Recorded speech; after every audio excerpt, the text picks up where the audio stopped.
আমরা জানি গতকালকে যে ট্র্যাজেডি, এই ট্র্যাজেডি আমাদের সকলকেই একটা রক্তক্ষরণ হয়েছে।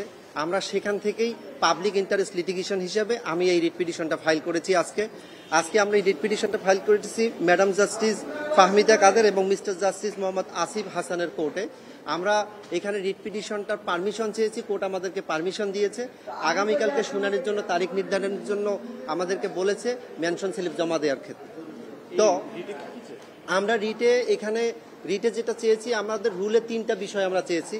একটা হচ্ছে এখানে যে বেয়ারিং প্যাডটা ছিল, এই বেয়ারিং প্যাডটার গুণগত মান নিশ্চিতকরণ হয়েছে কিনা সেটার উপরে আমরা রুল প্রেয়ার করেছি।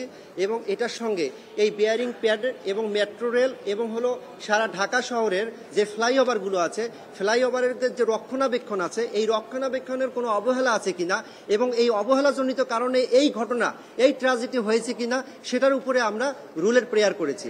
এবং পাশাপাশি এখানে যে এই রক্ষণাবেক্ষণের যে জবাবদিহিতা সেটার স্বচ্ছ প্রক্রিয়া আছে কিনা সেটার উপরেও আমরা রুলের প্রেয়ার করেছি। এবং আমরা দুটো ডাইরেকশন চেয়েছি।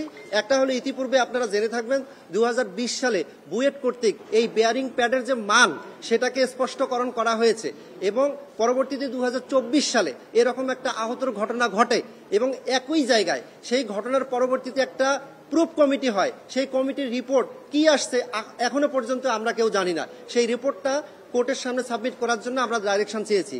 এবং আমাদের এই ঘটনা, গতকালকের যে ঘটনা, সেটার সঙ্গে অবহেলা আছে কিনা সেটার উপরে আমরা ডাইরেকশন চেয়েছি। ওই তদন্তের সঙ্গে আমাদের রিট পিটিশনের কোনো সম্পর্ক নাই। কারণ হলো, আমরা এখানে কোনো কম্পেনসেশন ক্লেম করিনি।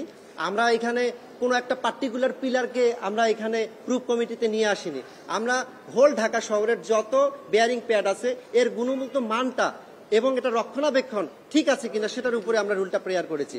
এটা শুধু একদিনের না, এটা যেন সবসময় এটা হয়ে থাকে।